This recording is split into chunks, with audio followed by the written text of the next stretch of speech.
అందరికీ నమస్కారం అండి. ఈ నెల 18వ తారీఖు నుంచి ఆంధ్రప్రదేశ్ అసెంబ్లీకి వర్షాకాల సమావేశాలు స్టార్ట్ కాబోతున్నాయి.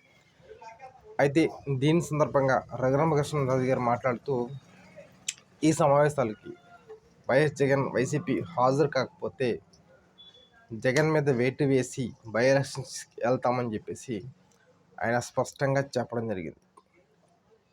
ఇప్పుడు ఒక ప్రతిపక్ష నేత మీద వేటు వేయడం అంటే అంత ఈజీనా? దానికి గవర్నర్ అనుమతి కావాలి. మరో కోణంలో చూస్తే 2021లో తన భార్యను ఏదో అన్నారని చెప్పేసి చంద్రబాబు నాయుడు గారు అసెంబ్లీ నుంచి బాయ్కాట్ చేసి వెళ్ళిపోయారు. 3 సంవత్సరాలు అసెంబ్లీకి హాజరు కాలేదు. మరి జగన్మోహన్ రెడ్డికో లేకపోతే అప్పటి స్పీకర్ తమ్మినేని సీతారాం గారికో తెలియదంటారా చంద్రబాబు గారి మీద వేటు వేయాలి, కుప్పంలో బై ఎలక్షన్స్ పెట్టాలని? తెలుసు కదా.